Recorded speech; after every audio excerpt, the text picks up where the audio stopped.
So welcome everybody to our seminar hosted by the Centre for Educational Evaluation and Accountability. I always have to hesitate when I say that long name. By the way, because the slides, this is live streaming today and also and filmed, as you can see. By the way, during the Q&A, that will be switched off, so feel free, don't feel inhibited by that when you're asking questions and so forth. The slides and a film of it will be available on the website. The easiest way to get to the website is go to Google, as usual, and put in UCL EEA Centre. Okay, so that's the easy way to get there. If you try and navigate through the UCL website, it always seems much harder for some reason. So I'm David Godfrey, I'm co-director of the EEA Centre. And Bernadita Munoz, she's going to introduce herself and the speakers and the topic of their talks shortly on accountability in school differential effects. We're really pleased to have two really distinguished expert speakers on this topic. Really privileged to have them today and really pleased to see so many people here. Let me just briefly introduce each, and we're starting with Professor Strand. In the first part, we have, let's show you the schedule. And then we will have some time for Q&A and a coffee break. And then at 11:45, George Leckie will be coming up and doing his talk. And just very briefly to introduce both of the speakers, if you don't already know them, Professor Steve Strand is Professor of Education and Fellow of St Cross College at the University of Oxford. His areas of expertise are gaps in equality, particularly ethnicity, social class and gender, on a wide range of educational outcomes, educational achievement, progress, attendance, exclusion, SCN, among many ways of measuring outcome, and also interested particularly in school effectiveness, and in the relation of progress to different ethnic and social groups, and the impact on social mobility, English language fluency, out of hours learning, and a range of similar factors. Hopefully that's a reasonable summary of Professor Strand's work, which I believe has been going on for at least 2 decades in that area. So we're really pleased to have Professor Strand coming here today to talk about his topic, which we'll come on to shortly. Our second speaker is George Leckie, and George is a reader in social statistics at the University of Bristol. He's also co-director of the Centre for Multi-Level Modelling at the School of Education at the University of Bristol. George, among other things, looks at the ways of measuring the value added by schools. He's also developed some very innovative, innovative and free-to-use software called ML-Win, which is used by a number of researchers to measure these kind of issues, and that's incredibly helpful. He's also the associate editor of the Journal of the Royal Statistics Society as well. So both, I think we could say an awful lot more about both speakers, but I'll leave that there now, and if they want to introduce themselves more broadly, they can do so shortly. I'll now hand us over to Bernie. Thank you. Can I have the mic? Yeah.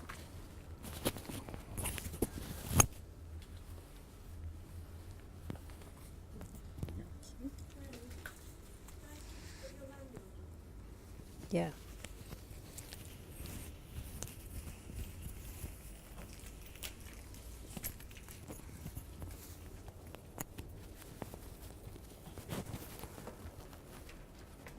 Okay, so welcome everybody, and thank you for the opportunity to introduce this seminar. We have a packed agenda. Each of the presentations will be 45 minutes, followed by questions and coffee and tea. So I hope we will have enough time to discuss. And I wanted to come back to the way we introduced the debate in our call. So we set the debate in this way. So inspection systems consider how effective a school is in determined academic subjects such as math, English, according to specific measures such as contextualized value-added, attainment 8, progress 8. But some schools are inconsistently effective considering different outcomes, different cohorts over time, or when teaching specific groups of students, classified, for example, by ethnicity, previous attainment, and CES. Some schools are particularly effective in one way or with one group of students, and some schools are differently effective. So our main question to link school effectiveness and accountability is, should these accountability systems consider the strengths and weaknesses of each school or expect the same standards for all? Is it enough to say this school is effective, or should we add it when teaching this specific group of students or these specific subjects or through these cohorts of students? So school effectiveness seems to be a relative rather than an absolute matter. How could this be better reflected in accountability systems? Should these differences be cherished or avoided? So very much thinking in Ofsted inspection system and how schools are graded, we're going to have a deep discussion today in terms of how, when you use different measures, the position of schools could change.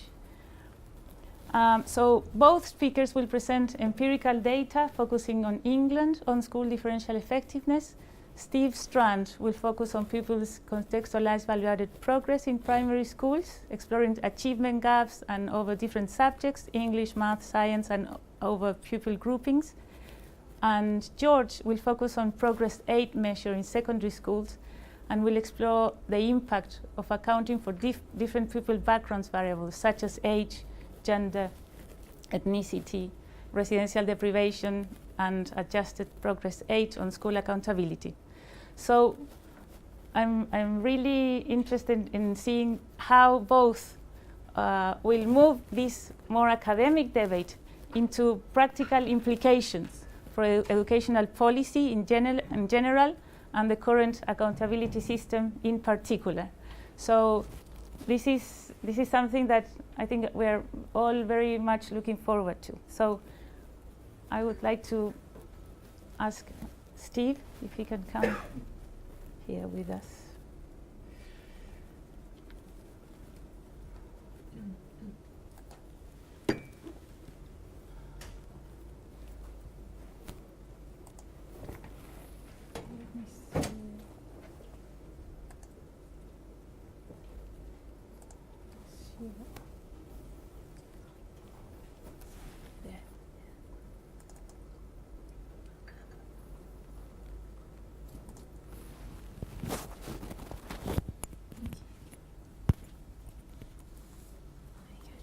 In your pocket if you want. On the button.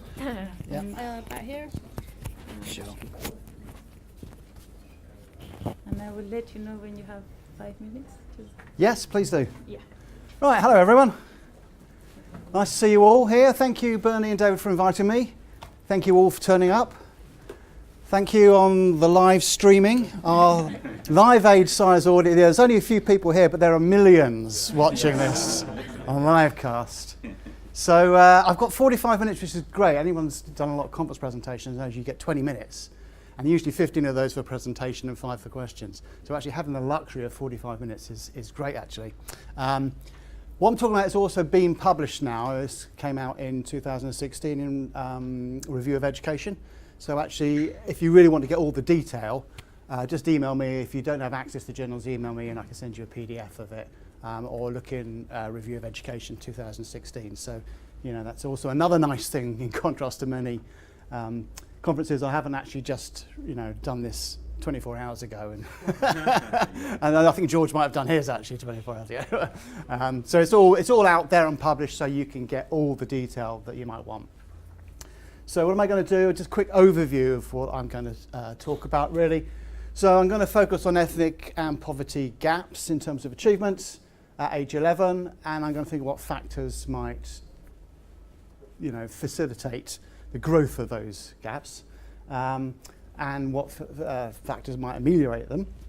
And I'm going to do that through empirical data on one large inner London authority looking at about 6,000 young people in 57 schools over 3 years. And the substantial conclusion I'm going to make is there actually, contrary to Bernie's introduction, there aren't, in relation to different pupil groupings, there aren't sizable differential school effects. Okay, so, but largely good schools are good for all, whatever the nature of the pupil grouping. And there are implications of that for policy, specifically in terms of what we consider the drivers are of equity gaps in achievement. So that's the overview. So why am I looking at young people at 11? I guess there's been a lot of research on secondary schools. Largely that's driven by secondary schools being larger, and therefore slightly more reliable estimates come out of the effect size of an average secondary school of 200 pupils in a cohort compared to the average primary school with 30 pupils in a cohort. People tend to look at secondary schools more, but actually what we know about inequalities in educational outcomes is that what children are achieving at 11 is a very strong predictor of what will happen subsequently, even before they've gone to secondary school. So we know that things like low achievement at 16, continuing into full-time education after 16, whether you go to university or not, your long-term occupational and educational outcomes all strongly patterned by the achievement scores at 11. So outcomes at 11 are really important because they drive so much of later achievement and other wider outcomes. So it's important to think about 11. And we know that there are strong patternings by ethnicity and poverty at 11, but actually there are also strong patternings at 7. And what's interesting, I think, is to look at how those patterns change between 7 and 11 and what the effects of schools might be. So the free school meal gap, for example, is over half a standard deviation by 11, and it's grown even larger than it was at 7. So we know that these are important, and particularly in terms of ethnicity.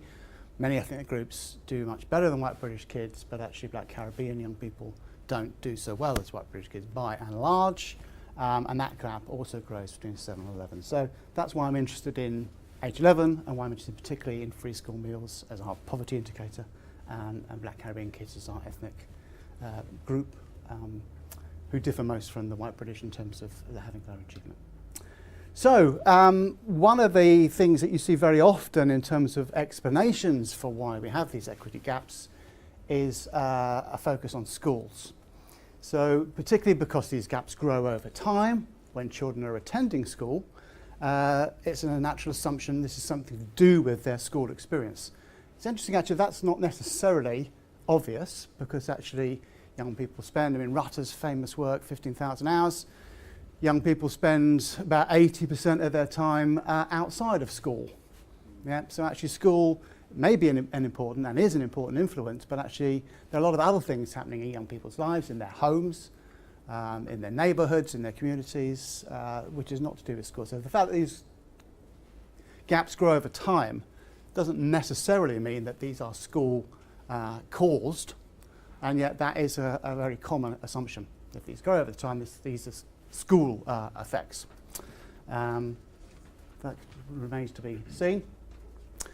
And this obviously drives a lot of government policy, which seems to construe failing schools as a significant part of the problem in terms of equity gaps. So, you know, we get this emphasis on floor targets. We've got to identify these failing schools, and we've got to pick them out, and we've got to change them into academies or free schools or do something else with the structures. That's how we're going to deal with the problems of achievement. I'll come on to talk about that. So there's an inordinate focus on schools in a very causal driven way. Now, it is well established, some work that goes back, you know, to the late 80s in primary schools with Peter Mortimer from UCL, and some work I did when I was at Wandsworth Local Authority, does show that schools have different levels of effectiveness. Sometimes there's a bit of confusion. Schools may be differently effective in the sense that some kids make more on average pupils make more progress in some schools than others. So yes, there are differences in terms of the overall level of effectiveness of schools. that doesn't necessarily mean they're differentially effective, if we'll think about that. But the important point, I suppose, if schools are actually driving the gaps, the achievement gaps, we would expect those gaps to be larger in some schools than others. So if schools are influencing or even driving these gaps, we'd expect to see bigger gaps in relation to free school meals or ethnicity in some schools than others, because that's what we'd expect if the variation between schools was one of the things that was driving the gaps. So we're interested in particularly differential school effectiveness, which is kind of a within school phenomena. So different schools are differently effective. That's a kind of between school phenomena. Differential school effectiveness is a very precise term which talks really about, are schools equally effective for different subjects, for example. So for English, for maths or science, if you're very effective in terms of the outcomes for English, are you also effective in terms of the outcomes for maths or for science? Are you differentially effective over time? So actually, if you're very effective this year, were you effective the year before? Will you be effective next year? So what's this kind of stability and variability over time? And for different pupil groupings, for boys versus girls, for ethnic groups or socioeconomic groups. So that's what we're particularly interested in differential school effectiveness. Now, there's actually not been a lot of work on differential school effectiveness in relation to pupil groupings. While some suggest that there are differential school effects, others don't. So maybe one of the largest studies is something I did back in 2010, where I looked at a whole cohort, the whole England cohort of 11-year-olds, 500,000 kids in 14,000 schools. And I looked at whether there was any evidence for differential school effectiveness in terms of equity gaps in progress between 7 and 11. And what I found there was actually the correlation between schools' CVA, contextual value added, for kids who are on free school meals, and the school's contextual value added for kids who were not on free school meals correlated 0.98, i.e. if you were good school, effective school with kids on free school meals, you were also a good effective school for kids who were not on free school meals. So that was, good schools are good for all was the main takeaway conclusion from that. Now, one of the things that was problematic about that was very strong on breadth, that study, 14,000 schools, 500,000 kids, but actually it was limited in terms of depth, in terms of the size of the samples, because if you're looking, as I said earlier, about primary schools, 1 year, you're looking at an average class size of 37. Okay, so your average number of observations per school is 37. Now, if you think about a lot of the longitudinal studies we work with that are sampled, that's actually quite a large sample compared to the Lipsy or whatever when you're looking at Millennium Cohort Study. But in terms of the reality of estimation of school effects, it's still fairly imprecise. So what I wanted to do with this was go deep. So what I did in this study was to look at a large inner London authority and collect data over 3 years. So now I will be able to estimate school effects based on an average sample within school sample size of 120. Okay, so this any criticisms that I didn't, that effectively Bayesian shrinkage, because the small n in schools was pulling all the means into the middle, so maybe there was very high correlations because I wasn't actually seeing a lot of variability because it would be imprecisely measured with small sample sizes. So this time I can say, well, if I have larger sample sizes, I'll rule out the possibility that the high correlations are because of Bayesian shrinkage. So I've got 3 years worth of data. I've got 3 dimensions to look at in terms of differential effectiveness. Subjects, because young people in England take tests at 11 in English, in maths and in science, so we can ask whether schools are differentially effective in relation to those 3 outcomes. Over time, because we've got 3 cohorts, 2004 to 2006, and over pupil groupings, particularly focusing, as I say, on ethnicity, free school meals and gender. So that's the setup. So a little bit about the local authority. It's a London local authority, very densely populated, high deprivation, very ethnically and linguistically diverse. So 80% of pupils are from ethnic minorities. Black Caribbean represent 23%, Black African 21%, and White British 20%. Those are the 3 largest groupings. So between them, those 3 groups account for 2/3 of all the kids. 40% with EAL, 23rd most deprived local authority on the index of multiple deprivation, 38% entitled to a free school meal, 2.5 times the England average for the period. So, you know, quite a classic London in a London picture. Got the national test scores at 11 in English, Maths and Science, and prior attainment of those same pupils. As I say, 6,000 odd young people then in 57 schools. And I've normal score transformed the outcomes, so basically interpretable in terms of mean of 0 and standard deviation of 1. So actually you can interpret the outcomes as standard deviation units. Put these into a multi-level model. So level 1 is the 3 test scores, because level 2 is the student, so every student has an English, Maths and Science test score. So test scores are nested within students. Students are nested within cohorts, the 204, the 205, the 206 cohorts are nested within schools. So that reflects the nested nature of the data. Level 1 actually just exists to define the multivariate outcome. The analytic levels are levels 2, 3 and 4 there. So it's student, how much variation is between students or between cohorts over time or between schools. So it's a multivariate, multi-level model. Yeah. I forget what the age 7 tests were like in this period. Can you tell us a bit about reading, writing and maths. So they were scored sort of working towards level 1, level 2, A, B and C, and level 3. So 6 outcomes on each of the measures of reading, maths and science. No, reading, maths and writing. Reading, writing and maths. So I put all 3 of those together because what was the most powerful predictor was the average, your average achievement at 7. Rather than, not necessarily the case that like reading was a better predictor of English than your average score at Key Stage 1. And it's not even like the maths at Key Stage 1 was a better predictor of your maths at 11. It was still the average achievement at 7 was the best predictor of all the outcomes. And teacher assessment rather than test? At that stage, I think it's tests. I mean, there are still tests. They're just not required to be reported separately. But at this time, I think you did record separately tests and teacher assessment. Yeah. So here we go. So the average, as I just said, the average A7 test score was the major input there in terms of control factor. Age in months, again, normal score deviated. So basically, were you young or old for your year group? Because we know in a year group, kids can vary by up to a full year in age. You know, sometimes we think about this in terms of summer born, spring born, autumn born, but I've actually just done this by, well, basically 12 month groups. Gender, well, actually not gender, sex, let's be very precise about this, whether you're a boy or a girl.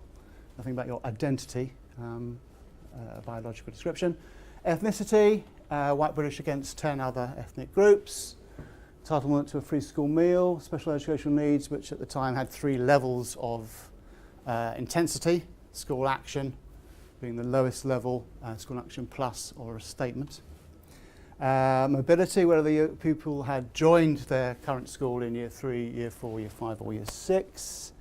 Stage of fluency in English, so on a rating scale between the Hilary Hester scales, between 1 and 4, from complete beginner through to needing considerable support, needing some support, or actually being fluent in English, but having a heritage language often as well.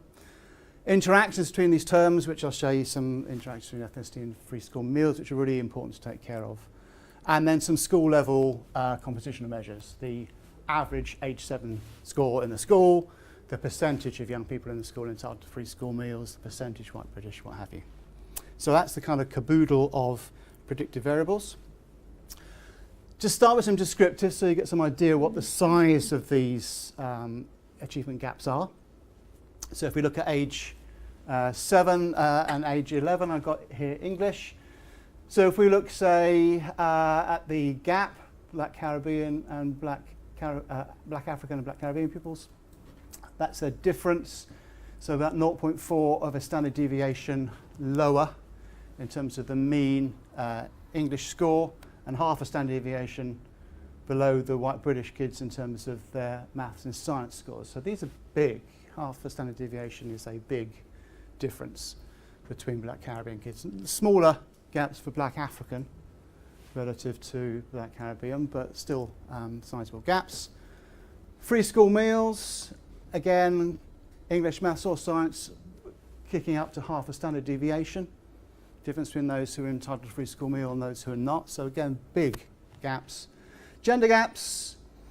Gender gap in favour of girls by kind of 0.4 of a standard deviation. So quite a big advantage for girls in English, but not really any gender gap in maths or science. Boys and girls achieving pretty much the same kind of level. And we see actually looking back at age 7 that some of those gaps existed at 7 as well. So black Caribbean young people were about a third of a standard deviation behind at 7 relative to white British kids. That free school meal gap is also about half a standard deviation back at 7. So we've got some pretty big gaps. But what we want to do now obviously is look at not just the actual scores, but actually the progress kids are making, individual children are making between age 7 and age 11. So we're going to do that in our multi-level model. And then we're going to look at accounting for all the other factors that might be associated with that, including school membership. So we start off just thinking about some of the fixed effects in terms of progress.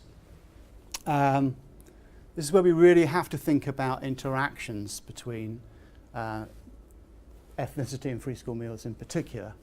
And when we do that, we find there are two groups that seem to do much poorer than average in terms of their progress 7 to 11.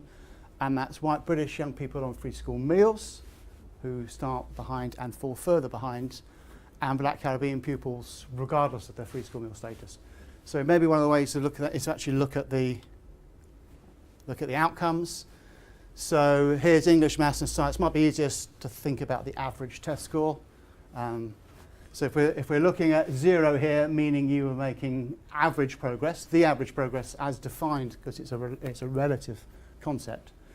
The typical progress, the average for all 6,000 kids in the sample, would be 0. So what we can see is white British kids are very, very strongly differentiated by social class. Yeah? Is that progress CBA or VA? This is CBA. Yeah. I say social class, what I mean is free school meals here. This is a measure of poverty, it's a measure of disadvantage. It's a very good measure of disadvantage. It's arguably where it's lacking is in this case 65% of kids who don't have a free school meal. So what we don't know is what kind of variability there might be in that group. But if you're entitled to a free school meal, you are living in pretty challenged circumstances. It's not a poor indication of deprivation. It just maybe doesn't give you any differentiation within the group who are not in that very deprived circumstances. But we can see that that's a huge differentiator for white British kids. So the gap between those who are on free school meals and not free school meals is very, very big. White British kids not on free school meals are making more than average progress between 7 and 11. They're pulling further ahead. White British kids on free school meals are making less than average progress. They're falling further behind. Much less of an influence in terms of the progress of ethnic minority groups. So you see the gradient associated with free school meals is much flatter. And in actual fact, for black Caribbean kids, whether you're on free school meals or not, you're making less progress. Yeah, you're substantially below this 0 line. Yeah? What were the confidence intervals like? Were they non-overlapping? Yes, yeah. And these are, if you look in the paper, all that information on statistical significance is there. I mean, as you'd expect, I guess, with a very large sample, the confidence intervals are pretty small. Okay. Now, black African kids have a very different profile of achievement. So there isn't something as simple as just about something cultural here. It's not just a question of being skin colour, being black. We'll talk about that a bit more later. One of the things that could be a possible issue here is I don't have, as I say, very good measures of social class, and it could be that actually the levels of deprivation amongst those who are not entitled to free school meals in the black Caribbean community is much higher than the level of deprivation amongst white kids not on free school meals. So there may be some unmeasured social factors that are not being picked up by free school meals. Okay, so with that corollary, I have to say that it looks like we've got quite big interaction effects. So that's all taken care of in the fixed part of the model. So those terms are all in the fixed part of the model. What we want to now is look at the school effects. So now we're looking at what variability, having accounted for all the fixed effects, what variability is there between schools. In terms of null models, we've got about 12% of the variation is at the school level for English and maths, slightly more for science. Pretty typical for English kind of level, school effectiveness studies. There's not, most of the variation is between kids. Schools, relatively speaking, 12 to 17% of the variation. So it's not massive. And that's saying us something, first of all. And of the variation that is between schools, we can explain most of it in relation to prior achievement. Well, in the CVA model, we can explain over half the school variance in science and maths, and almost 3/4 of the variation between schools is related to factors about their intake, about people's backgrounds, about their context, their composition. So there's not a lot of variation between schools. What variation there is largely accountable by intake variables. But having said that, there are still some quite big differences. So if you look at the average progress between 7 and 11, the difference between the most and least affected schools is around about half a standard deviation. So actually some schools are enhancing pupil well, there's a causal, isn't it? The association between pupil progress in schools is very strong in some schools and very weak in others. And you can see that in terms of the scatter plot. So here's each one of these points is the estimate of the progress of the average pupil in each of those 57 schools. We can see that obviously, as I say, 0 is the average because the school effectiveness is a relative construct. Some schools doing very much better, some schools doing very much worse than that average. We can partition this to saying where the confidence intervals don't cross the 0 line. These schools are less effective than average. There's 8 of those. These schools are more effective than average. And we can reliably identify around about 25%, a quarter of the schools, as more or less effective than average. So there isn't a lot of school variation. We can account for most of the variation by intake, but there are still some residual effects which are relatively large. Okay. That obviously varies. I mean, this is the average age 11 test score. This varies a little bit for English, for maths and for science, and you can look those up, but that's kind of the overall kind of picture. So what about this question of differential school effectiveness for different pupil groups? This is kind of one way of thinking about it. So we've got the fixed coefficient, say for free school meals. Kids on free school meals doing less well.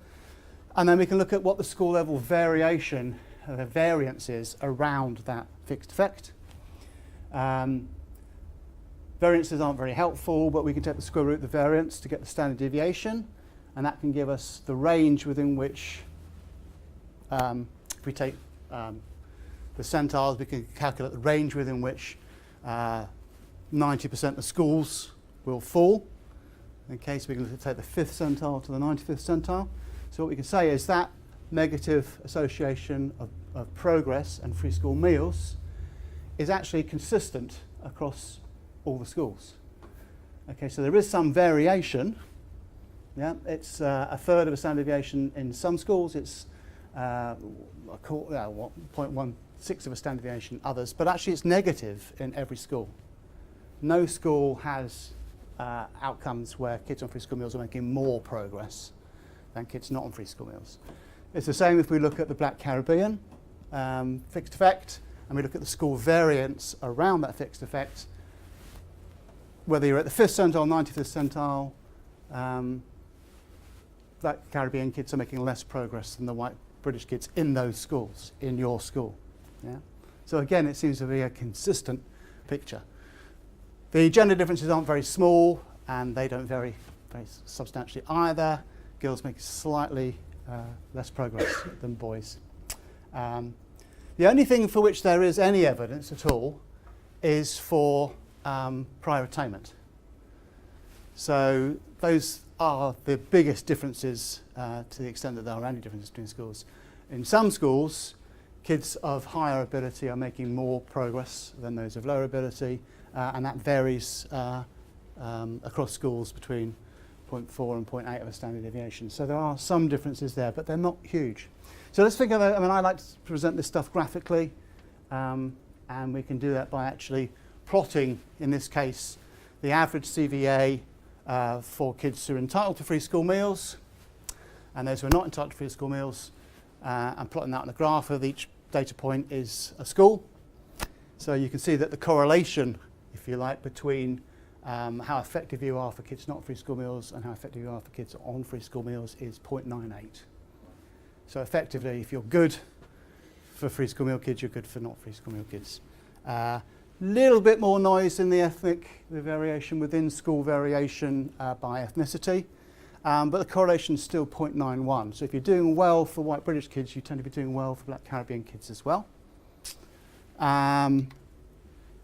This is the big, I haven't bothered with the gender one because there's really, there's kind of nothing in it really. This is the differential effects by prior attainment, so a bit of a mess as a graphic, but I think you get the idea that in some schools these slopes are steeper. Some schools these slopes are actually negative, but there's a lot more variability there. Nevertheless, the correlation with how well you do for kids who are one standard deviation below the age 7 mean, and those who are one standard deviation above the age 7 mean correlates 0.79. So still largely, if you're doing well with the less able kids, you're doing well with the more able kids. A bit more noise, 0.8 as a correlation, as opposed to the 0.98 we were seeing with free school meals. So a little bit more variation, but actually still quite a high degree of consistency in those outcomes. So that's the pupil stuff. I'll say a little bit about the subject stuff, although I want to come back to the pupil stuff because I think that's the most interesting stuff for policy. But if you think about differential school effectiveness across subjects, there's a lot more variability there. So between English and maths, the correlation is 0.65. So if you're doing well in terms of your average progress in English, you tend to be doing well in terms of your average progress in maths, but actually the correlations are much lower. Okay, so we're looking at a correlation of 0.6 there. Slightly higher between maths and science, kind of similar domains, I suppose, but around about the 0.65, 67 level for English and maths. So there is more variability in terms of differential effectiveness for different outcomes, which is important. And over time, correlations are fairly around about the same sort of level, 0.68, 0.64 for maths and science. In terms of this is CVA, contextual value added.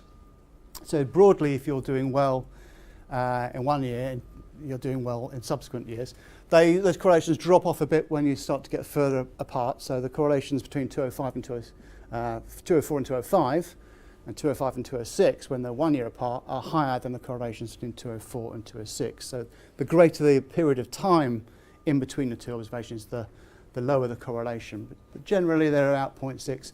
What was really interesting was for English, they were really poor, 0.3 in terms of the value added CVA correlations over time.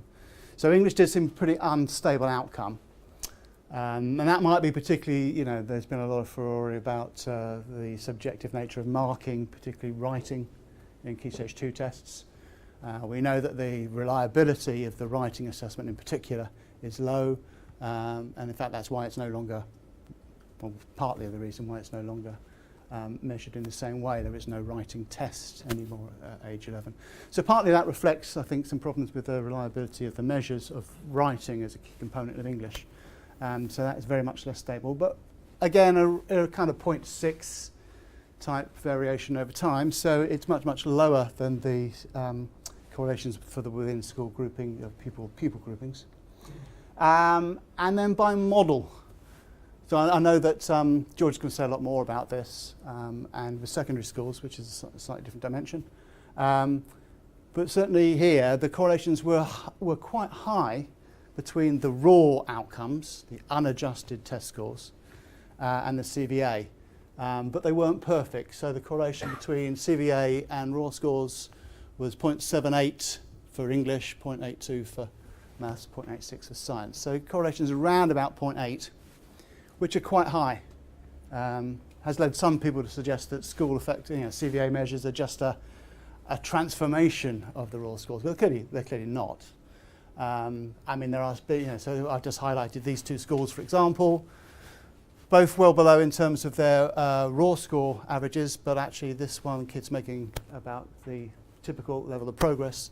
This one, kids making very less progress. So there are differences that I think are pretty important and meaningful to know, even though there's a reasonably high correlation between a contextually validated measure and a raw measure. There is substantial variation for some schools, which I think is important to know. So let's just wrap up those three levels.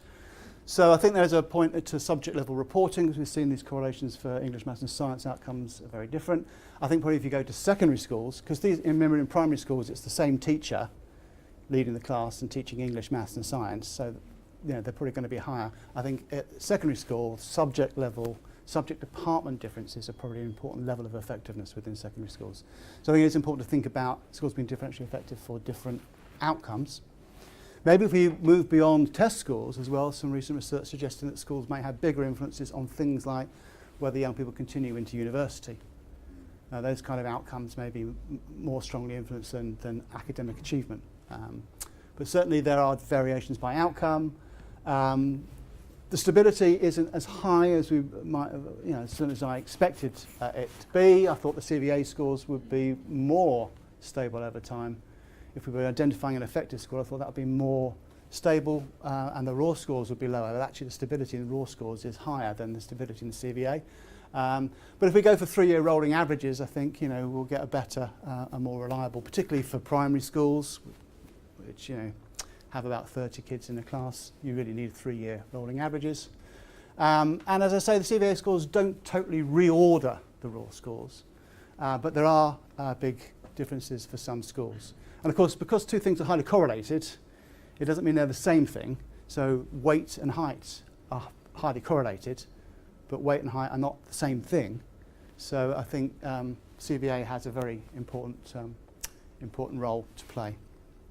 And I think people just understand there's a natural justice about CVA. If you're going to judge schools on their outcomes, you need to also take into account their context. If it's going to be a school-level judgment about the effectiveness of a school, you really need to take account, and it's blindingly obvious that you really need to take account, and the argument was won for a long time, up until 2010, that you need to take account of the intake to a school, and not just in terms of their prior attainment, but in terms of all those other factors that we've seen are very strongly associated with prior attainment. Okay, now in terms of the differential school effectiveness by pupil groupings, if you think back to that table on those graphs I showed you, no school reliably reversed the usual within school pattern. So free school meals, kids made less progress in all schools than kids not free school meals, Black Caribbean students made less progress within all schools.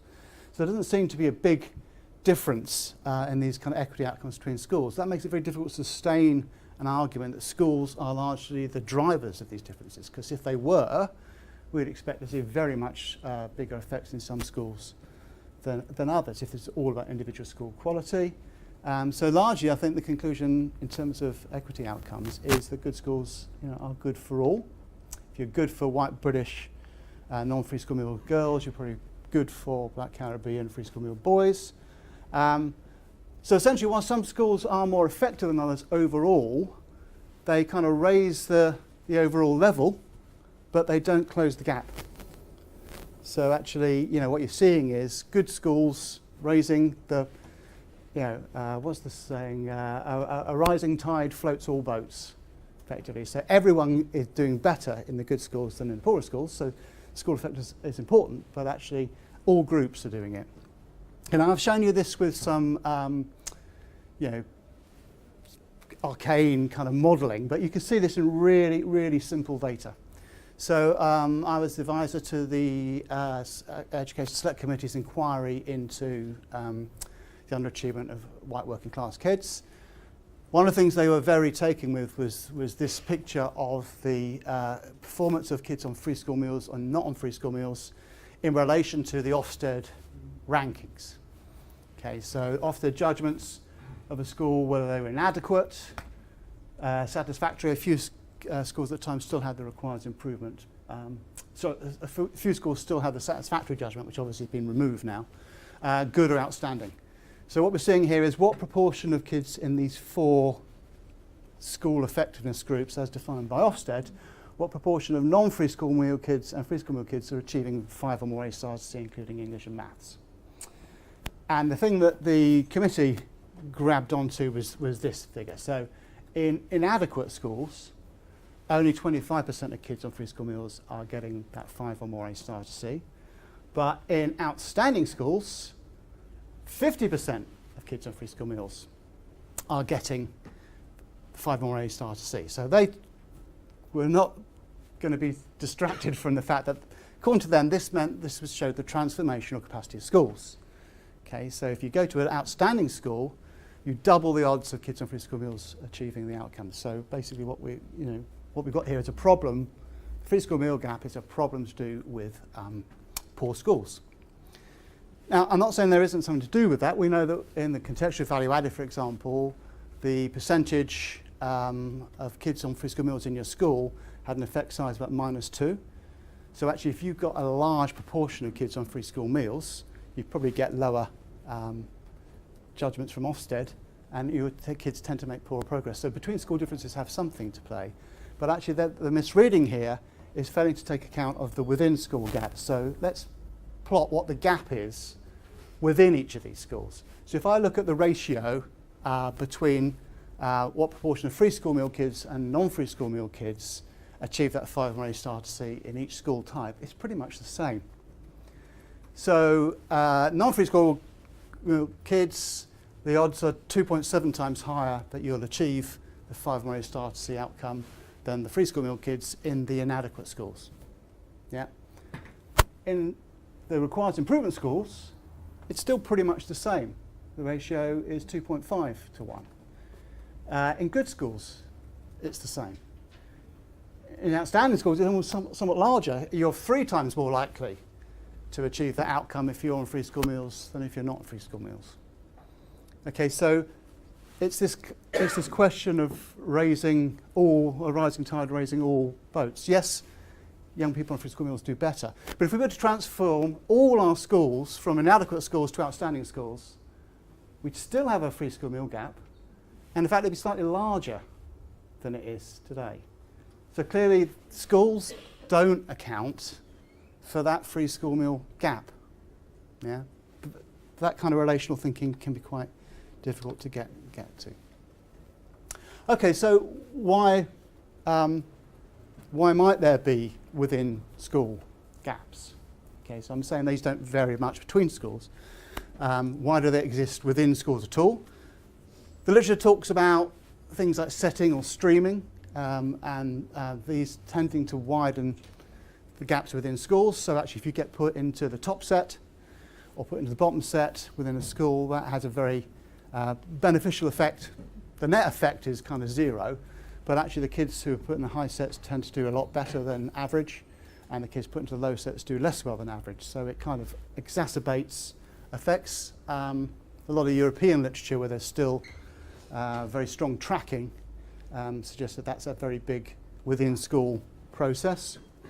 There is differential distribution of teachers across classes. So again, this is largely US research, but it tends to find that black kids and disadvantaged kids are more likely to be matched with novice teachers, and while white and more advantaged kids are more likely to have the highly qualified teachers. And there are drivers for that, both from parents, high SES parents, more articulate, more able to argue for the better teachers for the classes of their kids. And actually, teachers are quite good at lobbying for groups that are easier to teach. So the more experienced teachers are more effective in terms of making sure they get the easier to educate students.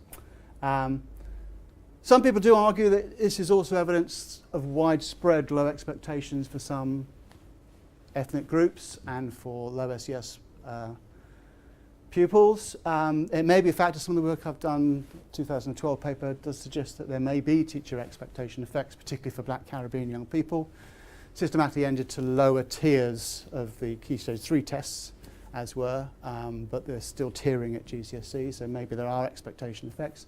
Whether they are widespread across all schools, I somewhat doubt.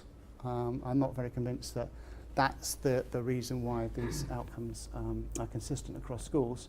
but it's something we have to bear in mind and look at. So I think the major drivers are about things that are beyond the school gates. We talked about Rutter's 15,000 hours, the average number of hours a young person spends in statutory schooling, 15,000 hours over the course of their lifetime, and how it's about, it depends about whether you include time when kids are asleep. So I think they're 85% of their time outside of school if you include, all 24 hours in a day. But yeah, there's clearly a lot of influences that are outside of the school. So, we know that these social class differences, for example, are really pronounced before kids even start school. So if we look at the big longitudinal studies, millennium cohort study, growing up in Scotland, in terms of obviously the early childhood longitudinal study in the States, at age 3 you're seeing really big differences related to social class and to ethnicity. So a lot of this actually is there before kids even go to school, which gives you a clue anyway, doesn't it really? And we know that a large part can be explained by a home learning environment. A large part of the SGS gap can be accounted between half up to all, depending on which study you look at, can be accounted for there. The major influence on young people, certainly in the early years, are their parents. And parental aspiration, involvement, education are very big. Access to all the sort of social and economic capital in some homes being greater than others. But also wider peer groups, street culture, neighbourhood effects, and the kind of Matthews effect that small differences, initial small differences tend to be escalate. Learning is a very cumulative process. As you move through, each learning stage builds on previous learning. So if you start behind, you tend to fall further behind over time because learning is a cumulative process. And all those things set at the early years have cumulative effects which aren't necessarily to do with schooling. Some research, like particularly in the States, would argue that schooling is particularly in terms of the summer learning loss, shows that actually schools can be seen as equalisers. So actually what we find is that the school effects tend to be schools to be more effective because kids make less progress during the summer break than they do during the time they're at school. So actually when you take them out of school and put them in the holiday for 6 weeks, they tend to drop away a bit. So there's some arguments that schools maybe overall, rather than drivers inequality, may be actually an equalising influence. So what do we need to do? Well, first we just need to realise that focusing on school structures is just a distraction. Just, David mentioned how long I've been researching in this field, quite a long time, 30 years really. And I've seen them come and go. Grant-maintained schools, probably won't remember those. They were a wonderful experiment. Beacon schools, anyone remember Beacon schools? Yeah. Obviously foundation schools, specialist schools. God, those specialist schools were going to sort us all out, weren't they? Every school's going to have a specialism. I mean, who knows what specialism the kids' schools have now? It's just, once everyone had a specialism, then no one's interested in it anymore. Once all schools are academies, no one will be interested in academies anymore. Probably should have to find something new to focus on. Studio schools, university technical colleges, free schools. This is all a distraction. If these gaps are the same in all school types, it just, it's rearranging the deck chairs on the Titanic. This kind of focus on heroic schools that succeed against the odds is kind of misplaced. There are some schools that succeed against the odds. The DFE's Extra Mile project was an interesting one. Before that, the National Commission on Education back in the 90s identified one of the schools in Wandsworth where I worked at the time, Burtmouth School, and that definitely was very, very effective against the odds.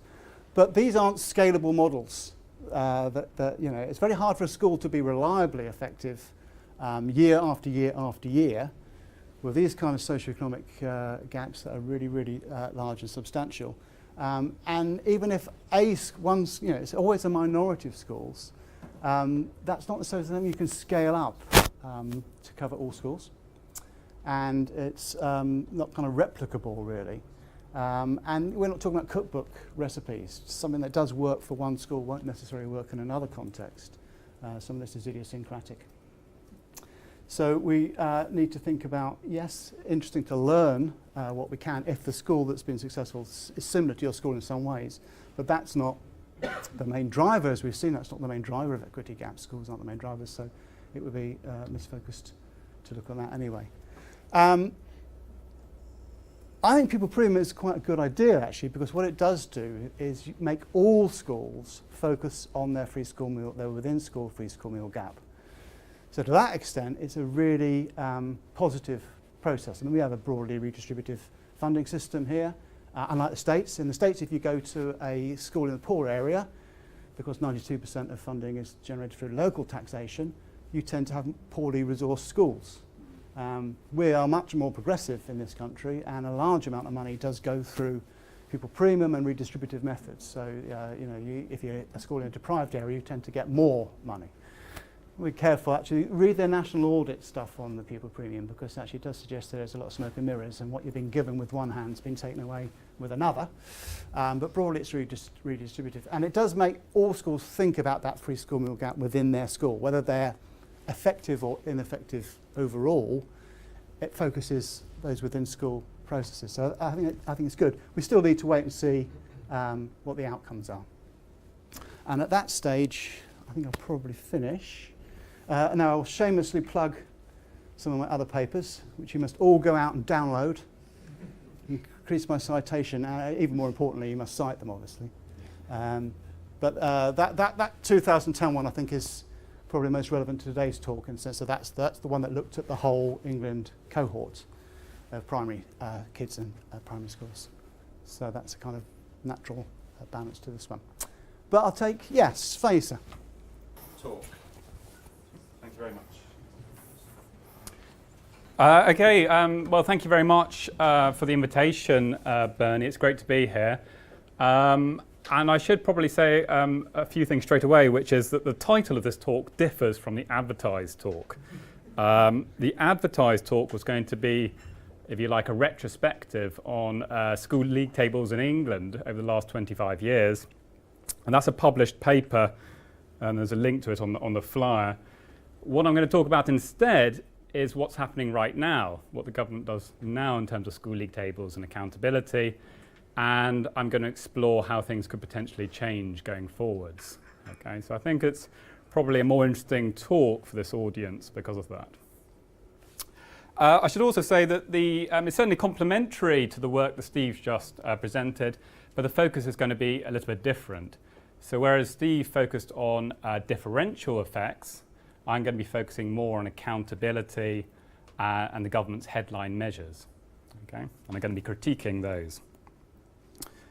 And I'm going to be addressing the question posed here, should the government modify Progress 8, this is the current headline measure of school performance for secondary schools in England, should they modify it to account for school intake differences in pupil background? Again, I'll explain what this means as we go along. So Progress 8 is a value-added measure published by the government for all secondary schools in England. So whereas Steve focused on, I think it was primary schools from 7 to 11, that kind of period, I'm focusing on from 11 to 16. So from the Key Stage 2 tests at the end of primary schooling through to the GCSE examinations at the end of secondary schooling.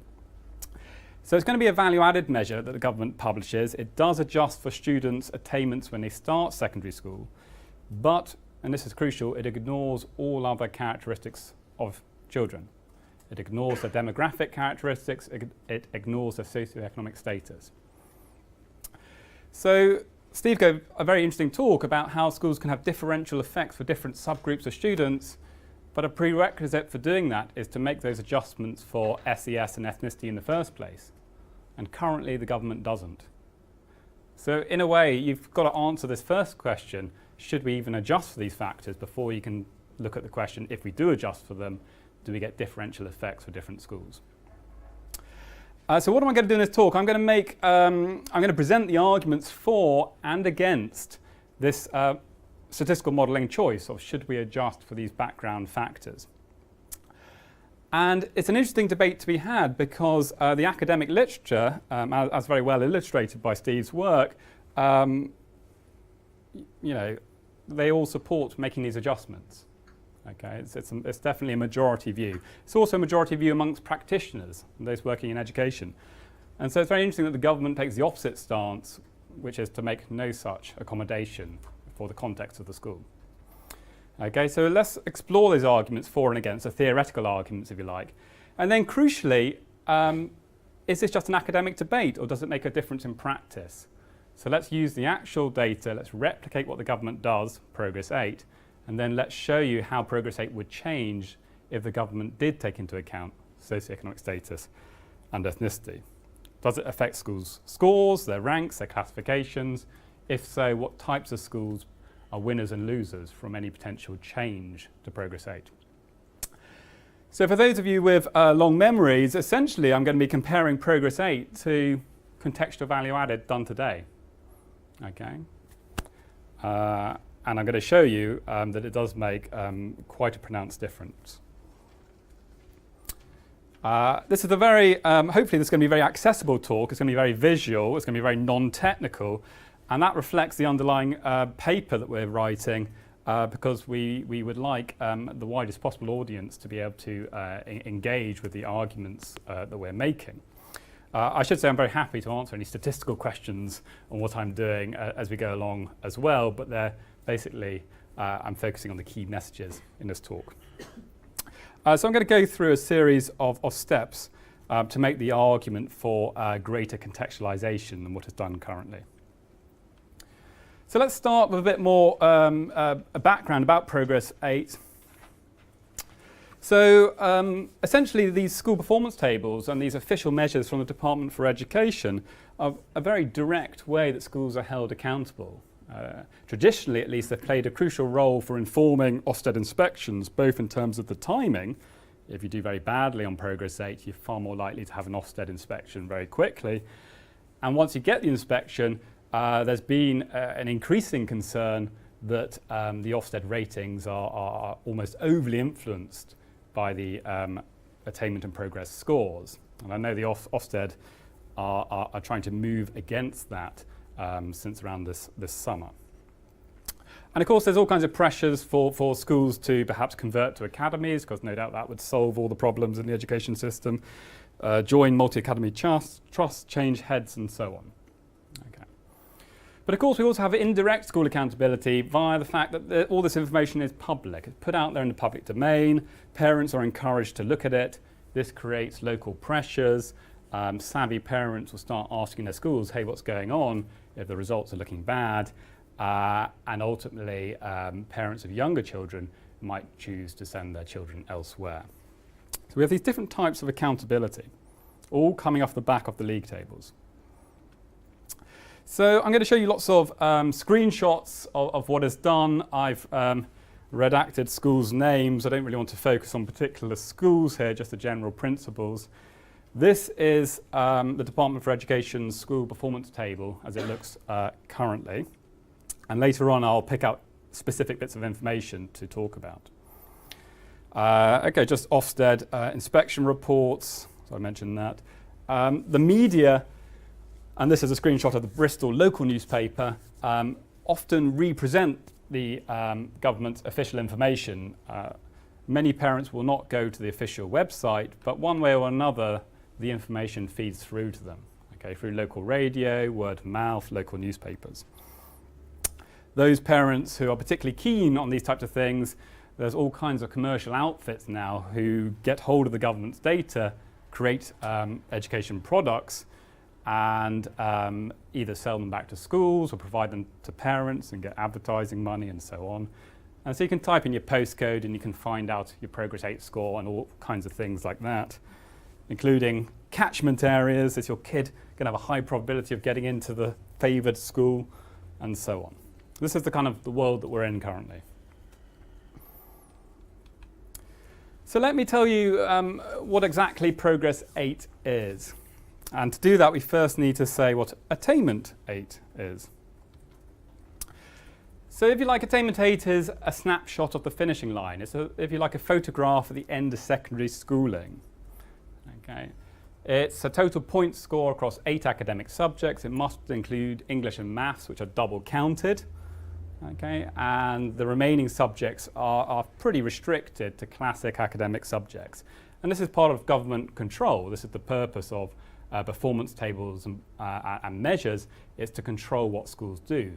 So you can alter the curriculum in the country, by increasing the weight on English and maths to increase the effort that goes into those particular subjects, but also by doing a steer on the remaining subjects, you can shift what's being studied. So this photograph at the end of secondary schooling is a very good way of describing inequalities in the system, and you can see how different parts of the country the kids are more or less ready for the next phase of schooling. But it is not good for holding schools accountable. Okay, it's not good for school choice. It's not good for making statements about the effectiveness of these institutions. And this is because the differences in GCSE results say more about the different types of kids that go to different schools than it says about what the schools actually did. This is the need for the value-added approach, which the school effectiveness literature widely uses. So this brings us on to Progress 8. So rather than a snapshot of the finishing line, let's see how far children have run or progressed or improved during secondary schooling. Okay, let's look at kids' Key Stage 2 scores at the start of secondary schooling and compare schools on the average progress they make with their children. So technically, how does the government do this? Well, they don't use the fancy multi-level models, which are the default in the school effectiveness literature. They use a slightly different technique, but nonetheless, they are trying to get at the same notion of value added. Okay, I'm not going to get into the statistical details, although they're very interesting. I'm just going to focus on the broader story here. So they essentially compare each child's attainment 8 score to the average attainment score amongst children nationally who look identical in terms of the target child's Key Stage 2 performance. Okay? So they compare how I do in my GCSE to all the kids nationally who had the same starting attainment as me. Okay? And did I outperform that group, that comparison group, or did I underperform? And if so, by how much? Okay, so for every child, we know the extent to which they overperformed or underperformed relative to that prediction. And that simply gets averaged up to the school level. And so we can find schools where the kids in general outperformed expectations, and in other schools they underperformed. And that's it. So the methodology is very simple. And the crucial thing is, there's nothing on this slide about socioeconomic status or demographics. Those factors are ignored. Okay, so a poor child is not compared to other poor children nationally. They're compared to all children nationally. Okay.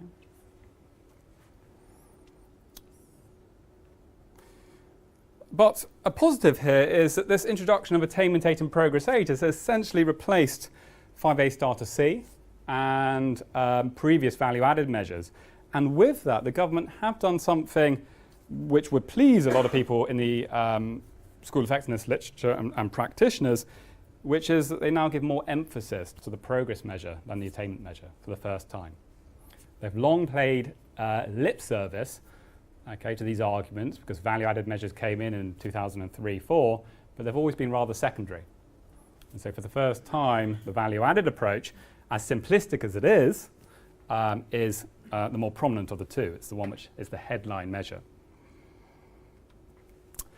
Okay, so you can see that on this screenshot because it's the Progress 8 one which is bolded. You're encouraged to look at it, and Attainment 8 isn't highlighted. But here is your Attainment 8 score for different schools. We need to explain what the numbers mean a little for what comes next.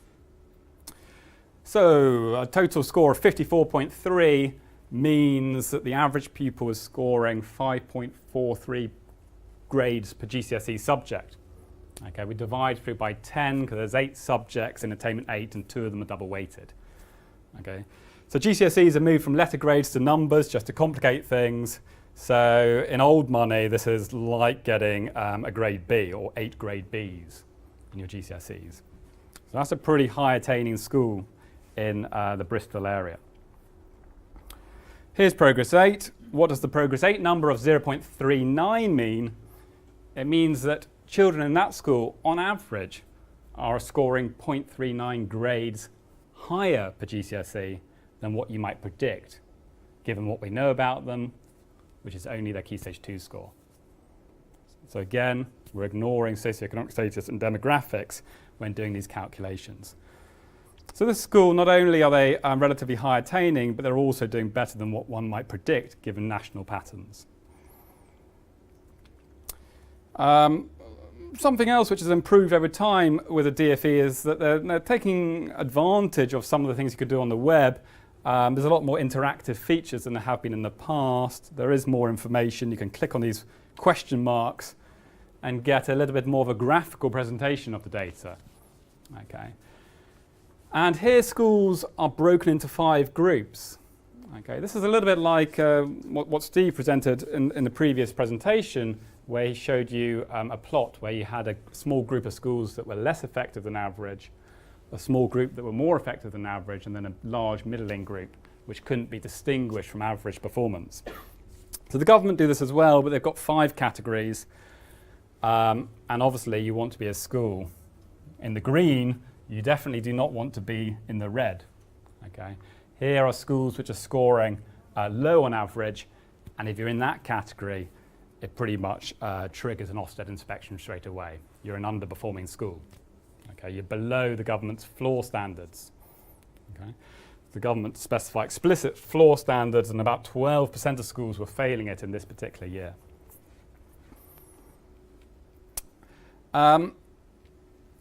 Let me say something about, okay, here's another school here, which is obviously one which is scoring half a grade lower per subject than what you would predict given the Key Stage 2 scores of the children in that school.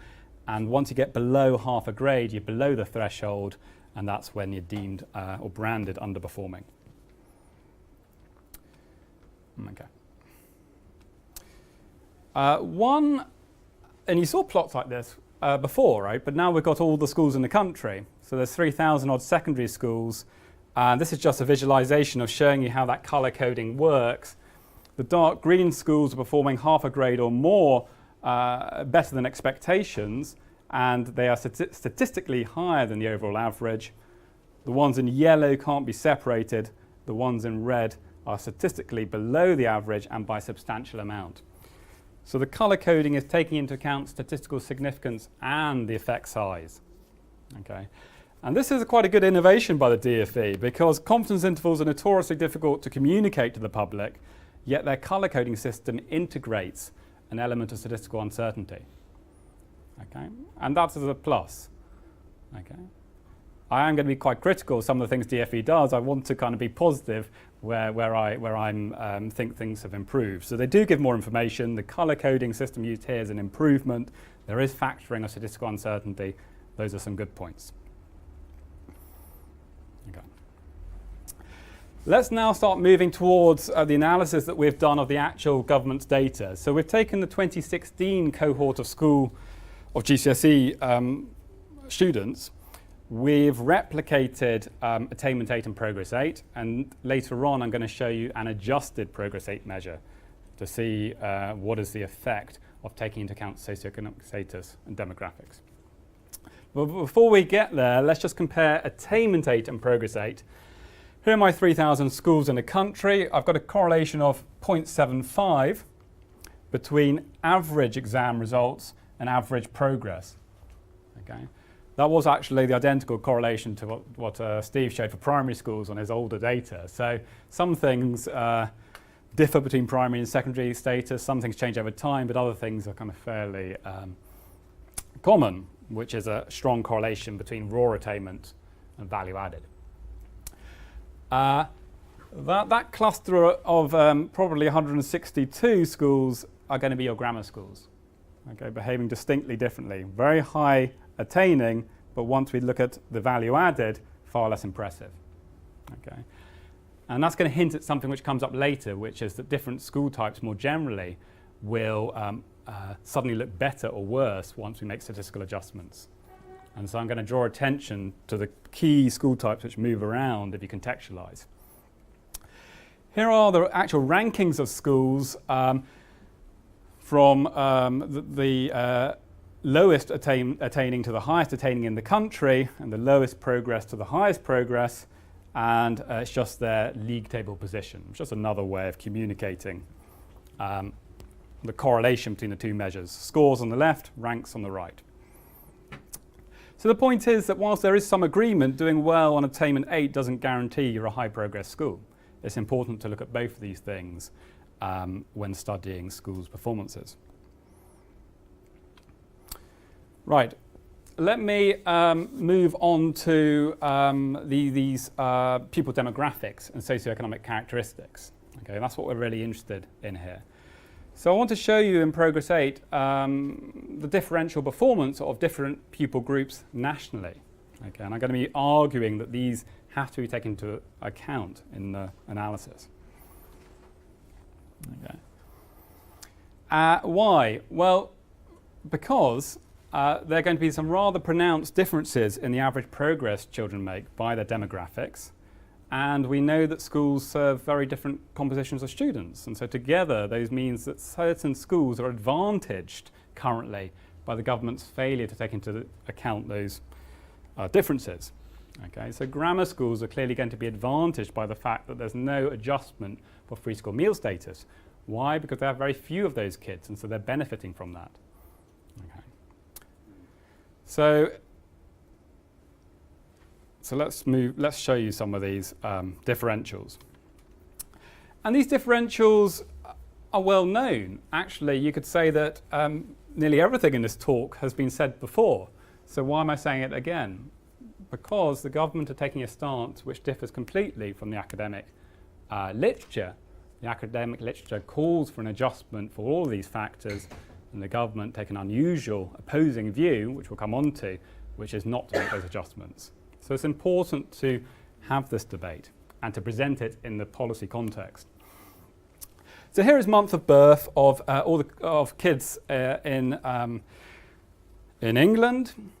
If you're an August-born child, you're youngest in the academic year. September, you're oldest in the academic year.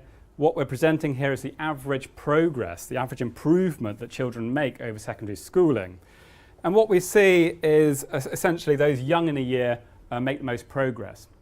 And this is because they are behind at age 11, and then over the subsequent 5 years they converge, okay, but they don't catch up fully their older peers.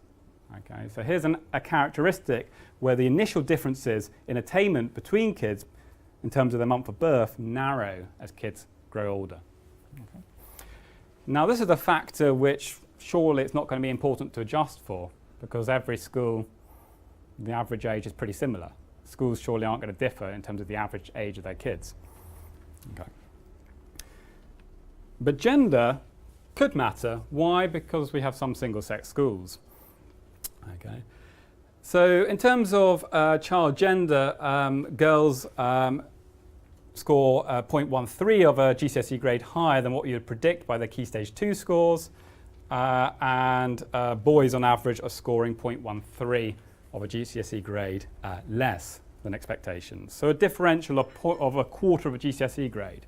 This is also about a quarter of a standard deviation of progress. Okay, so a substantial gender effect.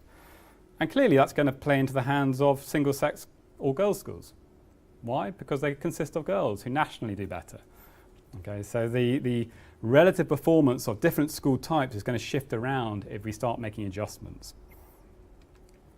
Here are ethnic groups, and obviously been well known for a long time. Many of these differences, some of them are shunting around, but certainly the very rapid progress of Chinese students. It's a very small ethnic group, but one which makes very rapid progress over secondary schooling. The underperformance of white British pupils is well known. They're scoring 0.08 of a GCSE grade less than expectations. And then these mixed ethnic groups and black Caribbean groups are also underperforming, okay, relative to children nationally. English as a second language is an interesting one, because kids who speak English as a second language are behind at age 11, but by the time of age 16 they're ahead. So not only do they converge, they overtake their English first speaking peers. Okay, they make rapid progress. Special education needs, clearly a factor which has very pronounced differences in the progress that children make during secondary schooling. SEN kids are behind at age 11, they fall further behind by age 16, very pronounced. And again, a factor which is clearly going to vary from school to school to school, and it's going to account for why some schools do better than others on Progress 8. Free school meal status is going to be the most powerful factor in the subsequent analysis. Those who have been eligible for free school meal one or more times in the last 6 years score 0.43 of a GCSE grade lower than their more affluent peers per subject. Okay, so they're behind at age 11, they fall further behind. And last of the pupil characteristics is how deprived is a child's neighbourhood. Again, it shows that children in more deprived settings improve less in their learning over secondary schooling. So they're already behind, they fall further behind by age 16. So it's a picture, once again, as with the first talk, of pronounced attainment gaps which widen generally as kids grow older. These are all well-known facts, okay? But none of this is taken into account in headline Progress 8. So let's now explore the arguments, firstly, in favour of adjusting, which is the standard argument in the school effectiveness literature, the one which most practitioners would make, and then we'll look at the government's counter-argument. And then finally we'll see, does it make a difference in practice? So in favour of adjusting, well, you know, the fact that we've got these huge differentials in how children do nationally depending on their characteristics, and that is ignored, and we know that some schools serve very deprived communities, all of this seems fundamentally unfair. You know, if you're a school serving a high proportion of poor children and certain ethnic groups, that things are stacked against you from day one. You know you're going to struggle to show high progress by the current measure. And so the true effectiveness of many schools in disadvantaged areas will go undetected, and there'll be other schools which are coasting, and it's only when you take into account their context that you would realise that, and all of that's hidden. So there's a concern here that Progress 8 may well be punishing and rewarding the wrong schools and holding up the wrong schools as examples to copy. Okay, and all of that can have rather undesirable consequences on an education system. Proponents of adjusting would also say that you're going to be incentivising schools to try and not take on difficult pupils, ones which are going to ultimately have low progress. Or if you do have them in your school, is there some way we can exclude them before the GCSE results? So I think this is called off-rolling. It's the kind of current term. The concern that certain kids are being bumped off out of the education system, and part of that might be a reflection of the high stakes of these school performance measures, okay? And the fact that their characteristics are not taken into account in the performance measures, making it pretty impossible to show progress which is high for these students in the way that it's been defined. Okay. So effectively, unrealistic targets are being set for children with certain characteristics because nationally we know that they really struggle, and that's being ignored. And that's really going to create low morale. Okay, people, the proponents of adjusting will argue that this is essentially going to dissuade good teachers from going into those schools. Okay. So what's the kind of counter-argument from the government? Why do they decide to ignore all of this research literature? Okay. Why do they choose to ignore many people, many education practitioners who make those arguments as well? Okay, the concern from the government is that adjusting amounts to accepting that poor pupils will perform worse than rich pupils. We've shown you the stark effect of free school meal on progress, and the government argues that if we account for that, it's almost being complacent. It's accepting that is the case and will be the case forevermore. And they make the argument that society shouldn't expect that. Okay, so they say that if two children look identical at age 11 in terms of their Key Stage 2 performances, it's unacceptable that the poor kid drops behind the rich kid 5 years later. Okay? If they're performing the same academically at age 11, surely they should perform the same at age 16. That is the argument. And they argue that adjusting for free school meal effectively entrenches low aspirations for poor pupils. It's an acceptance of the problems we have. We are letting schools off the hook for their low performance with these students. Okay? Incorrectly excusing these schools. So, there's different responses that one could make to some of these arguments. Okay? One is that if we're arguing that adjusting for free school meal entrenches low aspirations for poor children, then adjusting for prior attainment entrenches low aspirations for low prior attaining kids. Okay? So they're making an argument, they're applying it to one possible variable you might adjust for and not another. So academically, one could argue that's an inconsistent stance. Okay? Another counter-argument is that just because you adjust for socioeconomic status, you're not declaring that those children will do worse than their more advantaged peers. Rather, you are reacting to what you see in the data. Okay, the performance measure is calculated once the data comes in. Okay, whatever the national differential happens to be in that particular cohort, it will be adjusted. You're not setting what it's going to be in advance. And essentially, there appears to be a confusion between the notion of statistically adjusting for what you see in the data, what you see in the country, and societal aspirations. Okay, clearly, none of us want these achievement differentials, these progress differentials. We all want the poor kid to do just as well as the rich kid 5 years later. But the reality is that isn't the case. And there's some stark differentials. And for the purpose of school accountability, surely we can't ignore the context, the different context within which schools teach. Having said that, okay, one concern that I have related to this is that because these performance measures are so high stakes, schools go to great lengths to try and do well on them. Okay? A lot of schools buy in products from the commercial sector to help them track the performance of their students during secondary schooling. Okay? So you can plug in the characteristics of the children in the cohort, whether they're free school meal, their ethnicity, their prior attainment, and the software will spit out a target grade. Okay? And then you've got to see whether your children in your school are on track during secondary schooling. If they're falling behind, maybe you do something extra with them. Okay? The problem is, how does that software actually work? Well, it's predicting for your current cohort of children how they might do in their GCSEs. Well, how does it know how to do that? Because it's based on the predictive relationships of past historic cohorts.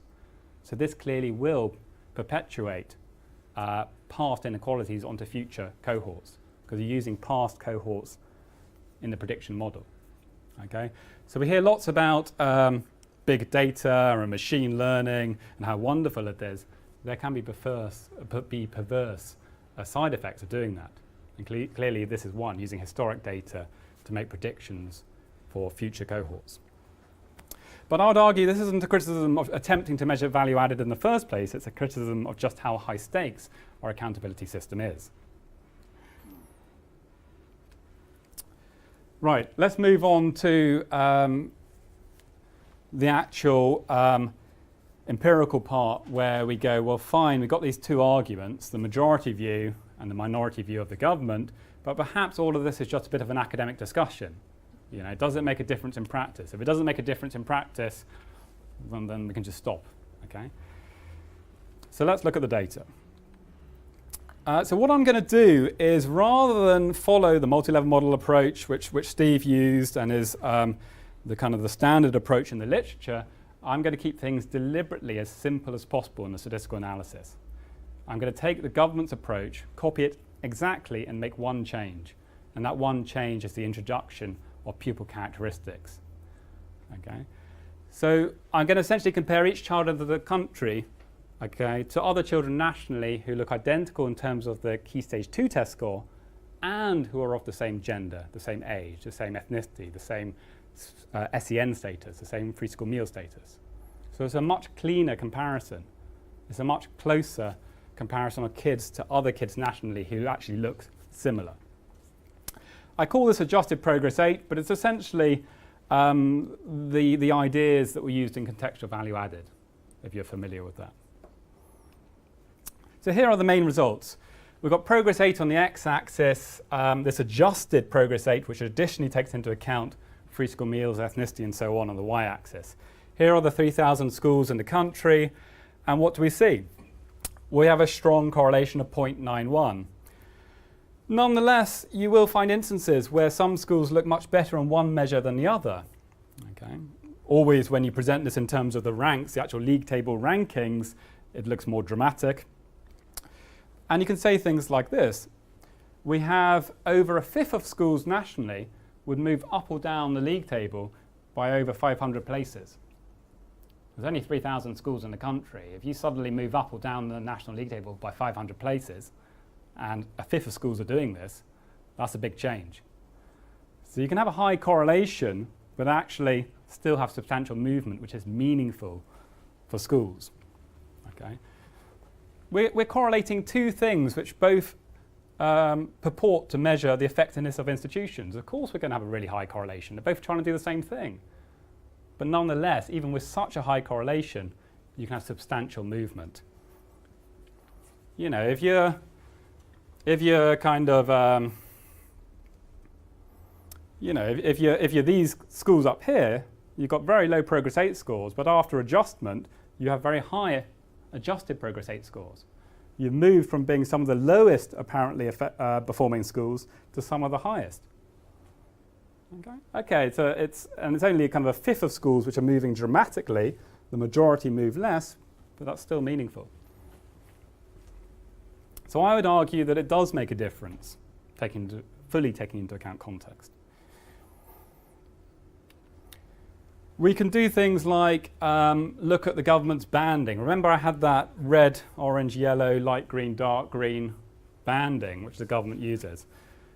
So I've done this. This is the banding according to Progress 8, what the government does. This is the banding according to adjusted Progress 8.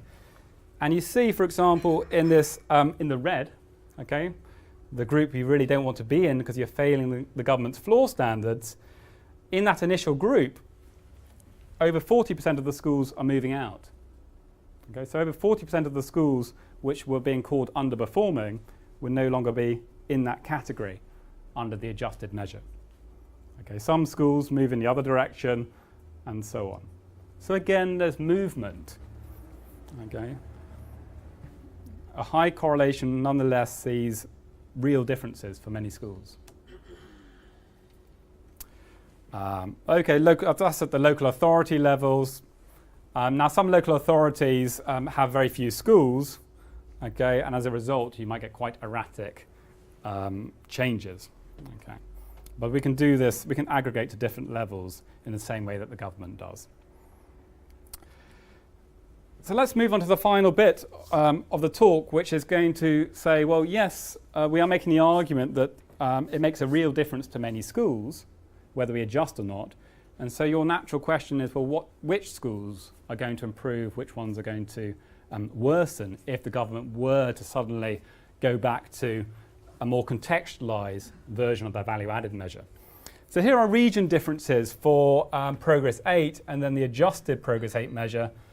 Under Progress 8, we see the very high performance of London schools, okay, which was discussed previously, but this kind of gets brought down substantially after adjustment.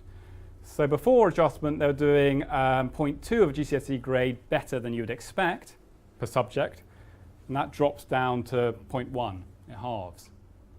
Okay, so the success of London halves. Other schools or other regions which were very underperforming come up, but then other regions again, like the East Midlands, doesn't change at all.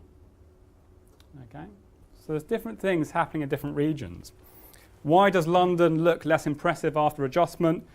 Well, because it benefits from teaching, as was discussed earlier, particular ethnic groups which are known nationally to make high progress. Okay. It has a very high percentage of children who speak English as an additional language, okay, 38% versus 13% nationally, and we know that's a characteristic that nationally is associated with rapid improvement during secondary schooling. Okay, so it's benefiting from the types of people that you find in London. North East, on the other hand, is poor white British, are characteristics which come up disproportionately, and as a result, once those factors get taken into account, the northeast improves. Okay, it was scoring 0.1 of a GCSE grade below expectations, and it comes up to just positive. So you can look at the data and find out why all these different groups move in the way they do, and it's a combination of the different characteristics which they have. School type, you see things like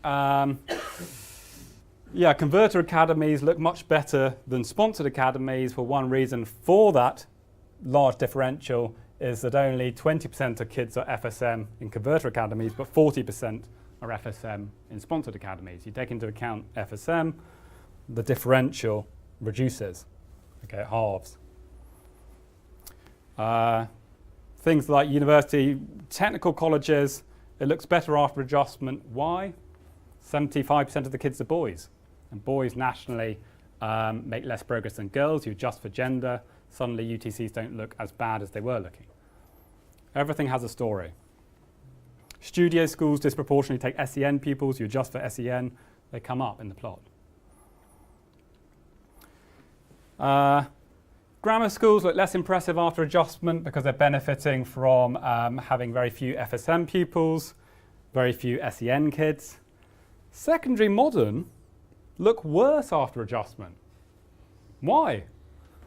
Okay, because you think secondary moderns are the schools which in the grammar school areas which don't get the kids who get into the grammar schools. They have the lower attaining children. But where are grammar schools and secondary moderns? In relatively prosperous parts of the country, like Kent. Okay, so adjusting for FSM damages secondary modern schools because nationally they have less FSM kids than schools nationally. Okay, so initially it seems counterintuitive, but then you realise what's happened. This is my single-sex schools.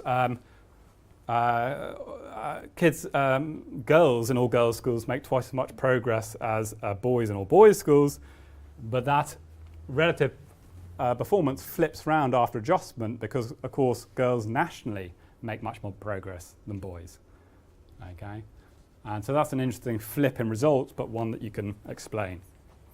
So again, different things happen to different types of schools if we were to adjust. Ethnicity, religion's an interesting one. The religious denomination of the schools. Muslim schools look much less impressive after adjustment because they're disproportionately made up of Indian and Pakistani pupils who are high progress groups. Sikh schools, there's only one. Okay, I appreciate that. But it's nearly all Indian pupils who are a particularly high progress group. And so it's a nice example of the rapid change that a particular school can experience if you change the performance measure. Jewish schools are interesting because whereas Muslim and Sikh are benefiting from the particular ethnic groups which go there, what ethnic group goes to Jewish schools?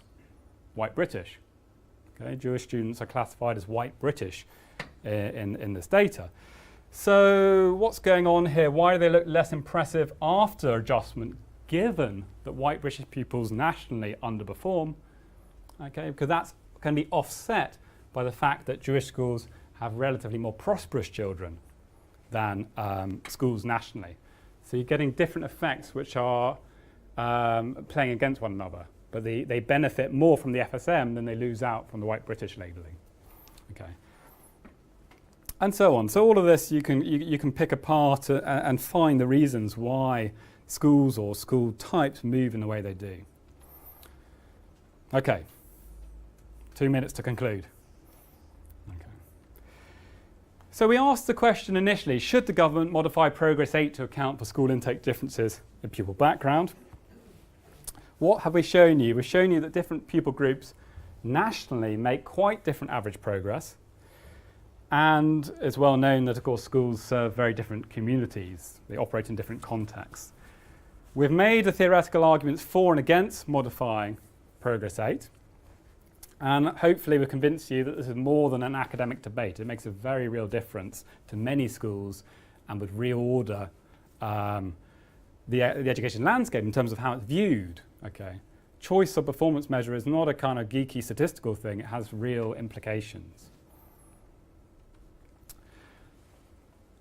So I would argue that under Progress 8, clearly the higher proportion of educationally disadvantaged pupils in the school, the more it's going to be punished for the national underperformance of these pupils. Okay. So it would seem to me that Progress 8 is viewing that schools are entirely responsible for these issues and that government and society are excused. Okay. Progress 8 makes no adjustment for these national patterns. It holds schools responsible for them. Okay.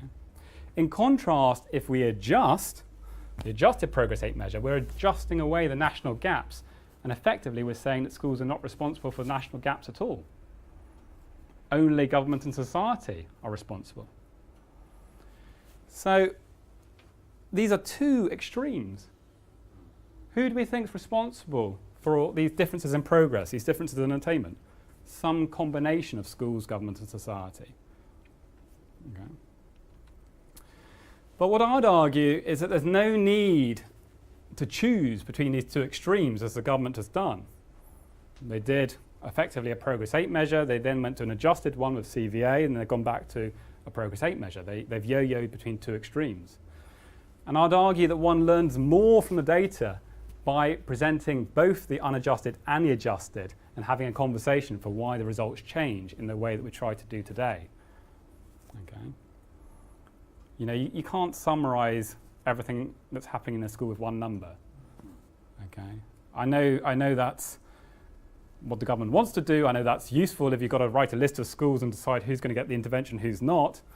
Okay. But ultimately, if you want to learn about how effective schools are from the data, then I think you need a much richer investigation. Having said that, I'm going to now end on a rather downer, which is that what I've done is focus just on one particular criticism of Progress 8 or school value added measures more generally. There are many, many methodological critiques that one could make, and if you did something about each of them, each time it changes schools and how they perform. More fundamentally, there are a very large number of very well-known, more general concerns with high-stakes testing and accountability and the perverse effects that have. I've not touched on that at all. I've kept this to one statistical critique, which is the lack of contextualization. Okay, so I acknowledge all of that. So, thank you. Okay.